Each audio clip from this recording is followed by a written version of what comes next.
ำเลหาดทรายฝั่งแถวพระธาตุพนมเป็นหาดแบบงามเลยล่ะอันนี้อยู่หมองใกล้ตลาดไทยลาวในวัดฝั่งนั้นก็ตลาดไทยลาวอยู่พุ่นใกล้ๆกันเนี่ยก็เป็นแต่อันเอาอันพวกเคิ้นว่าหยังพวกกระต๊อบน้อยเนาะลงไปเปิดร้านอยู่หั่นเปิดร้านเฮ็ดเป็นแบบอาหารเอาไว้ให้นักท่องเที่ยวมาเที่ยวฤดูร้อนจะเล่นน้ำเล่นน้ำโขง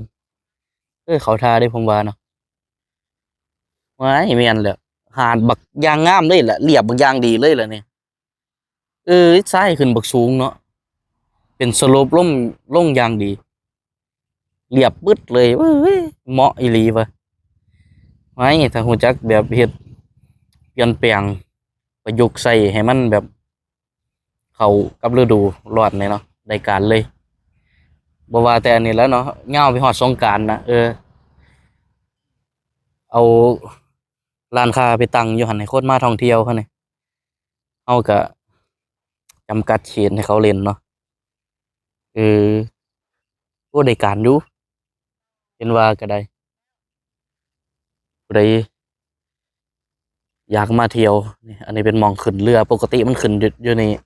แต่ว่าช่วงงานทาสเขาให้ไปขึ้นอยู่พุ่นแถวหน้าวัดขึ้นเรืออยู่นี่ปึ๊บมันก็สิขี่อ้อมไปพุ่นเด้ขี่อ้อมไปพุ่นขี่อ้อมแล้วก็โค้งไปเพราะว่ามันต้องอ้อมโค้งเด้มันเป็นหาดทรายเนาะอ้อมโค้งแต่สิขึ้นไปทางนี้มันเสียบขึ้นไปทางนี้จนอันหญ้าขึ้นเนาะโอ้ทรายบักหลายอะห้วยทรายว่าแม่นภูเขาน้อยหนึ่งพุ่นล่ะเป็นเกาะกลางอย่างดีน้ำมันพัดมาจังไดเอาสิเจ้าว่าเปรียบเทียบสมมุติเอาอันนี้ออกเนาะเอาทรายออกเนี่ย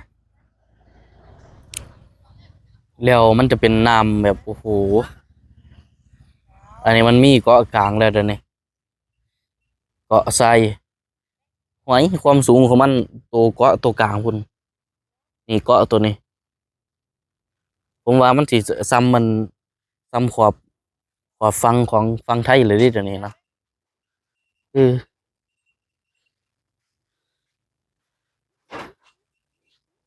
เอ้าเอามาให้เบิ่งแค่นี้แหละ